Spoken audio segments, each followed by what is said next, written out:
प्रिय विद्यार्थियों, हम रीतिकालीन कवि घनानंद द्वारा रचित आपके पाठ्यक्रम में शामिल कवित्व सवैयों पर बात कर रहे हैं। कवित्व और सवैयों के क्रम को आगे बढ़ाते हुए हम अगला छंद देखते हैं। अगला छंद है वो सवैया है, और सवैया इस प्रकार से है कि पहिले अपनाई सुजान स्नेह सो क्यों फिरे तेह के तोर ये जू, निर्धार आधार दिधार मजार दई गई बाहन बोर ये जू, घन आनंद आपने चातिक को गुण बांध ले मोहन छोरिए जू, रस प्याय के ज्याय बढ़ाई के आस विसास में यूं विष घोरी जू।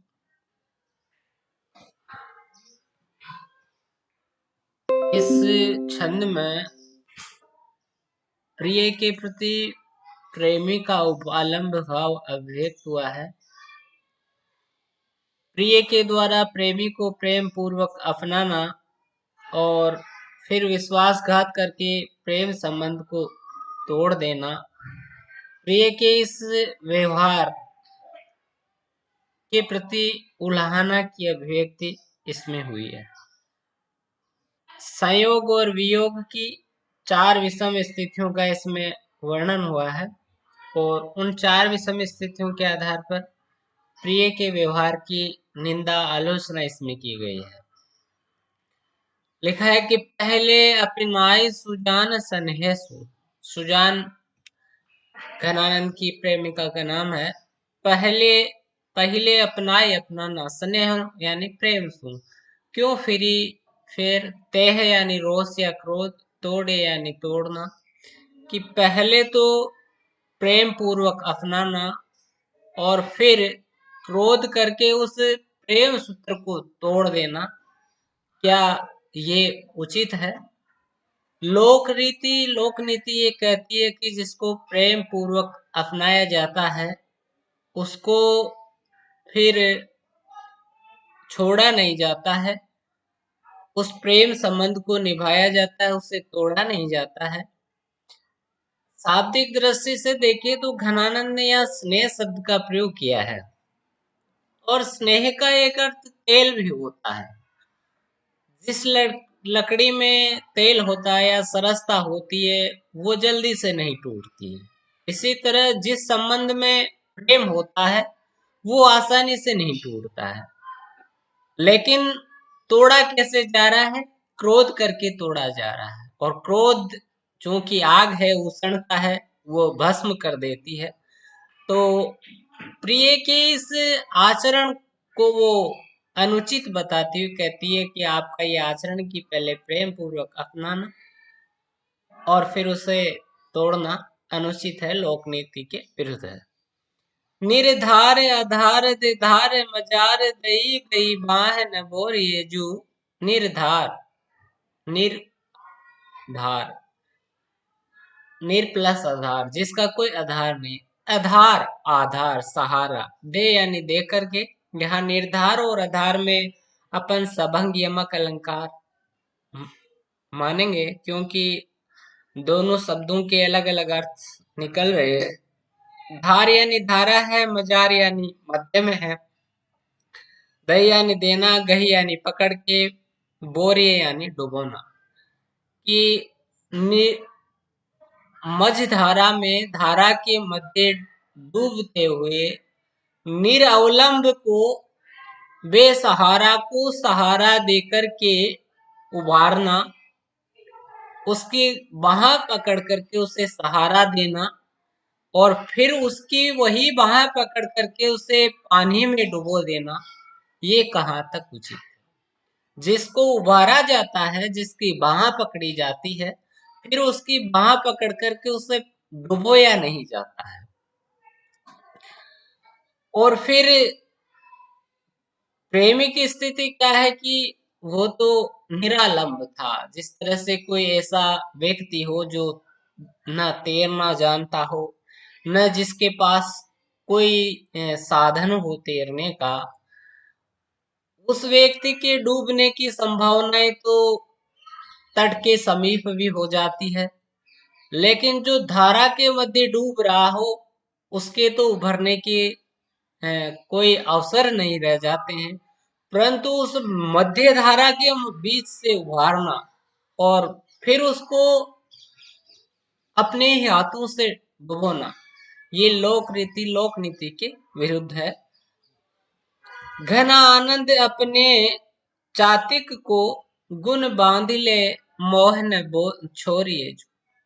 और हे आनंद के घन,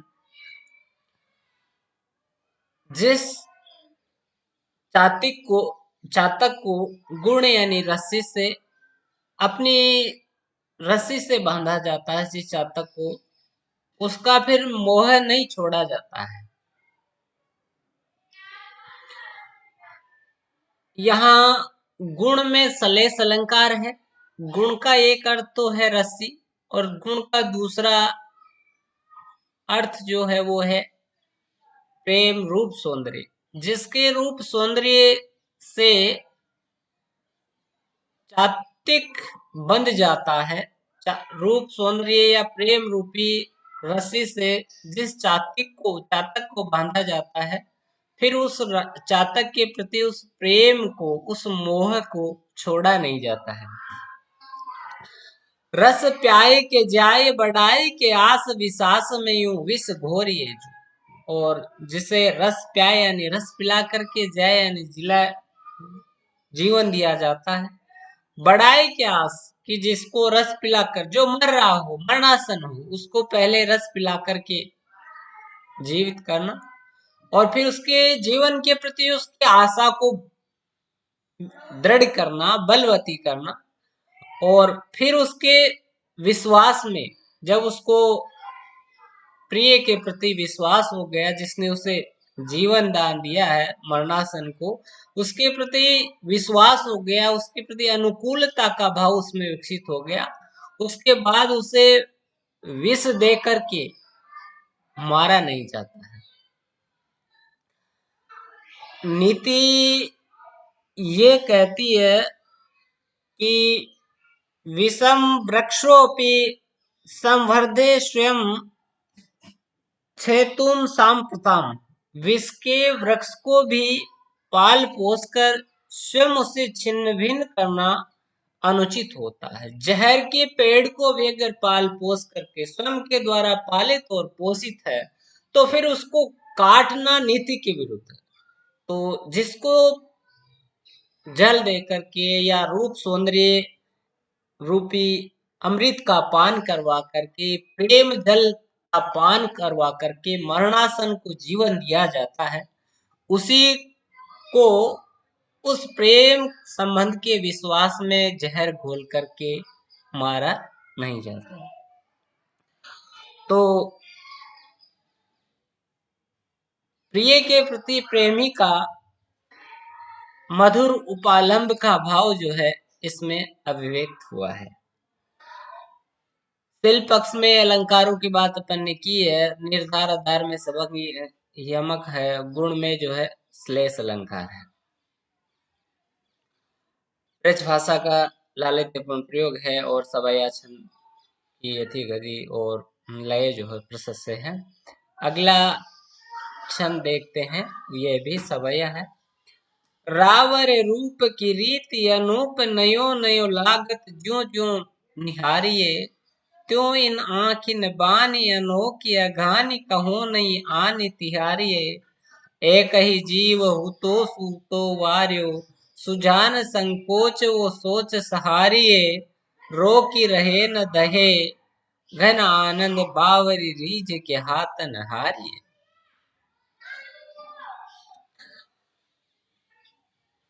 इसमें जो है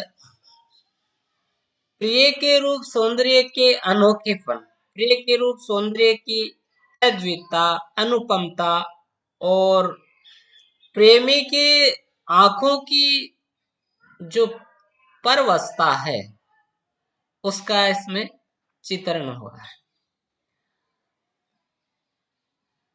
पंक्ति है पहली, रावर रूप की रीति अनूप, नयो नयो लागत ज्यों ज्यों निहारे। रावर यानी रूप आपका, रूप रूप सौंदर्य अनुपम है, अद्वितीय है, अनोखा है। नयो नयो लागत ज्यों ज्यों निहारे। आपके रूप सौंदर्य की जो रीति है वो बड़ी अनोखी है। इसको ज्यों ज्यों देखा जाता है वैसे वैसे ही ये नया नया लगता है। वैसे सामान्य बात ये होती है कि जिस वस्तु को बार बार देखते हैं तो फिर उसमें पुरानापन सा लगने लग जाता है। लेकिन प्रिय के रूप का अनोखापन इस बात में है कि उसे हर जितने बार देखा जाता है हर बार उसमें कुछ नयापन लगता है। इसके दो कारण हो सकते हैं। एक तो ये है कि प्रिय का जो रूप सौंदर्य है वो प्रति क्षण प्रतिदिन प्रतिपल परिवर्तित है और उस सौंदर्य में हर बार जो है निरंतर जो है वो नवीनता और उत्कृष्टता की स्थिति आती जाती है। इस कारण प्रेमी जब भी देखता है तो उसे नयापन उसमें दिखाई देता है। तो सौंदर्य की अतिशयता के कारण ऐसा होता है। दूसरा, प्रेमी की जो आंखें हैं उस रूप सौंदर्य पर बड़ी मुग्ध है और वो वहां से तृप्त नहीं होती है। इस कारण उसमें कभी पुरानापन उसको लगता नहीं है। ऐसी ही बात जो है मदिराम ने भी कही है। कुंदन को रंग फीको लगे झलके, अति अंग निचारु बुराई। आखिन में अलसान चितौन में मंजु विलासन की सरसाई। को बिनु मोल बिकात नहीं, मति राम लहे मुस्कान मिठाई। ज्यो ज्यो निहारिये नेरे हवे नैननी, त्यों त्यों खरे निकरीस निकाय। अंतिम जो पंक्ति है, ज्यो ज्यो निहारिये नेरे हवे नैननी, ज्यो ज्यो नजदीक होकर के आंखों से निहारा जाता है त्यों त्यों खरे निकरे से निकाय। उसी त्यों त्यों जो रूप लावण्य है उसमें और निखार आता जाता है। तो प्रिय के इसी रूप की अद्वितीयता या अनोखेपन की बात। दूसरी क्या है, प्रेमी की आंखों की देखिए आप अनोखी आदत। त्यों इन आंखिन बानी अनोखी, बानी यानी जो है आदत, अघानी यानी अघाना तृप्त होना, कहूँ नहीं आनी यानी अन्यत्र। आनी का एक अर्थ सप्त भी हो। इस आनी का अन्वयपन इधर से भी कर सकते हैं और तिहारे से भी कर सकते हैं। दोनों ही अर्थों में ये काम में आएगा। एक तो तुम्हारे रूप की, प्रिय के रूप की अनुपमता है, उसमें अनोखापन है। और वैसे ही प्रेमी की आंखों की आदत भी अनोखी है। और वह कहती है, प्रेमी कहता है कि अघानी कहूँ नहीं आनी तियारे। मैं शपथ खा करके कहती हूँ, आनी यानी सौगंध, शपथ कसम खा करके कहती हूँ कि तुम्हारे सिवा मेरी आंखों को अन्यत्र कहीं तृप्ति नहीं मिलती। और तुम्हारे रूप सौंदर्य को एक टक लगातार देखते रहने पर भी मेरे आंखें जो है वो कभी आघाती नहीं है, पिराती नहीं। एक ही जीव हूँ तो सूत वार्यो, सुजान संकोच वो सोच सहारे। और मेरी स्थिति है कि एक ही जीव प्राण हूँ तो था, सूत वार्यो, मेरे पास केवल मेरे प्राण थे और उन प्राणों को भी मैंने न्योछावर कर दिया है। और प्राणों को न्योछावर कर दिए जाने के बाद अब मेरे पास कोई चेतना नहीं बची है। सुजान संकोच वो सोच सहारे। और प्राणों को न्योछावर कर दिए जाने के कारण, ज्ञान शून्य हो जाने के कारण मेरे संकोच और सोच, इस संकोच और सोच में आप ही मुझे सहारा दे सकते हैं। रो की रहे न कहे घन आनंद, बावरी रीझ के हाथन हारे। और प्रेमी की स्थिति क्या है कि प्रिय के रूप सौंदर्य पर वो मुग्ध हो गई है और प्रिय के रूप सौंदर्य पर उसकी मुग्धता जो है, रिझपन जो है, उसके हाथों वो हार जाती है। रीझ के कारण वो परवश हो जाती है और प्रिय के रूप की वो मुग्धता उसके द्वारा रोके जाने पर भी नहीं रुकती है और वो निरंतर उसे जलाती रहती है। अगला जो छंद है वो भी सवैया है। देखिया, ले ही रहे हो सदा मन और को, देवो न जानत जान दुलारे। देखो न है सपने कहूँ, त्यागे संकोच ओ सोच सुखारे।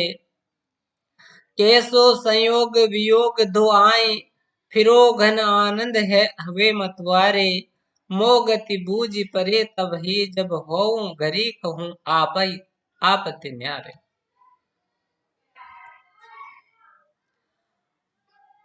ले ही रहे हो सदा मन और को, देव न जानत जान दुलारे। इस सवैया में जो है वो भी प्रिय के प्रति प्रेमी का उपालम भाव है।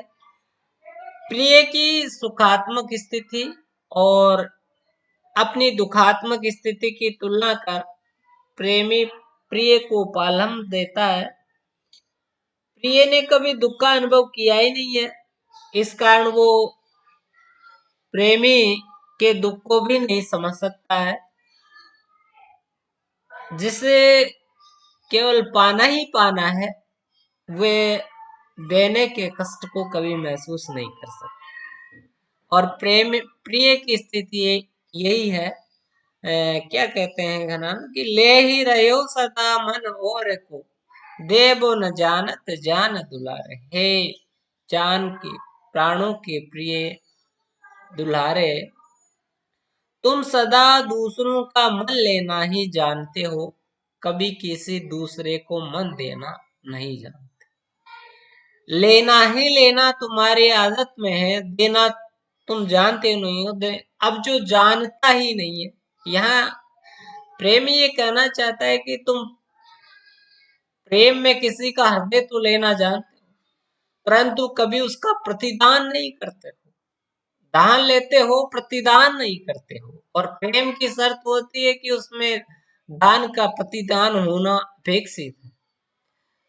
तो उपालम देते हुए कहते कि तुम लेना ही जानते हो, प्रेम का प्रतिदान करना नहीं जानते हो, और तुमने देना तो कभी जाना ही नहीं।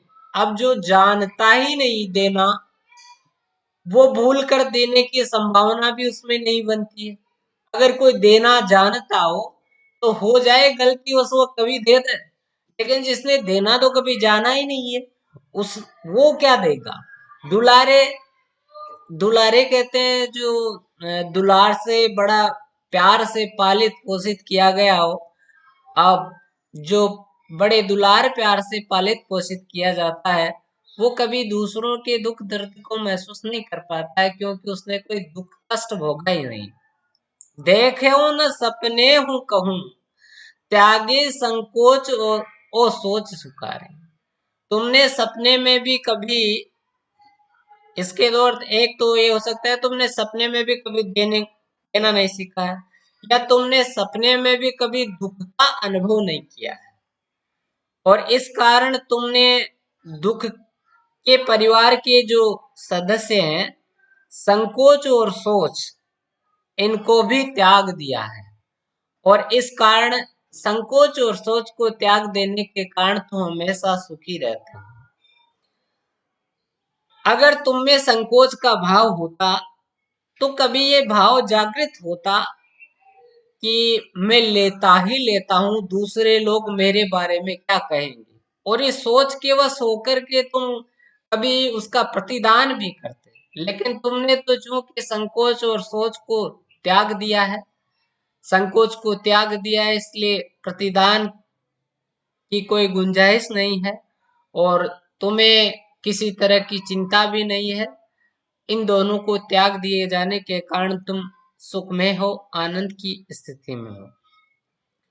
कैसो संयोग वियोग दो आही, फिरो घन आनंद हवे मतवार। इसमें प्रेमी अपनी पीड़ाजनक स्थिति की बात कहते हुए कहता है कि कैसो संयोग वियोग दो आही, कि संयोग कैसा है और वियोग कैसा है। इसको तुम नहीं जान सकते। इसको वही जान सकता है जिसने वियोग की पीड़ा को महसूस किया है। तुम तो हमेशा लेने में ही मस्त रहते हो, देना तुम्हें नहीं है ही नहीं। वियोग की पीड़ा तुमने कभी महसूस की ही नहीं। इस कारण तुम तो हमेशा आनंद में, प्रेम जो है, सुख में मस्त रहते हो। और इस कारण तुम मेरी स्थिति, मेरी दशा को नहीं समझ सकते। किसी दूसरे की स्थिति और दशा को तभी समझा जा सकता है जब उसके भावनात्मक रूप से उसके हृदय पर उतरा जाए।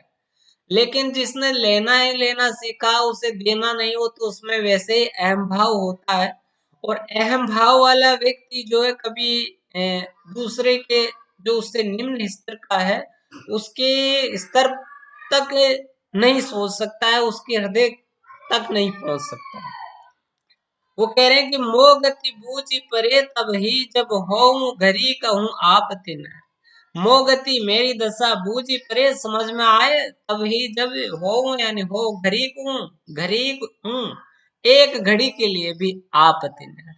जब तुम एक घड़ी के लिए भी अपने आप से न्यारे हो, अर्थात अपने अहम भाव से दूर होकर के तुम मेरी स्थिति को एक घड़ी के लिए भी समझ सको, मेरे हृदय के स्तर तक एक घड़ी के लिए भी उतर सको, एक घड़ी के लिए भी मेरी वेदना को महसूस कर सको, तो तुम मेरी दशा को, मेरी स्थिति को जान सकते हो। तो प्रेमी विरह से जल रहा है और प्रिय जो है आनंद में मगन है। दोनों की जो विषम स्थितियां हैं, उसका इसमें चित्रण हुआ है। और ये बताना चाहते हैं घनानंद जी की दूसरे के दुख और पीड़ा को, या प्रेम की पीड़ा को, वही महसूस कर सकता है जिसने वो भोगी है। सवैया छंद है, ब्रज भाषा के लालित्यपूर्ण प्रयोग है, और श्रृंगार रस की का सुंदर परिपाक हुआ है। धन्यवाद।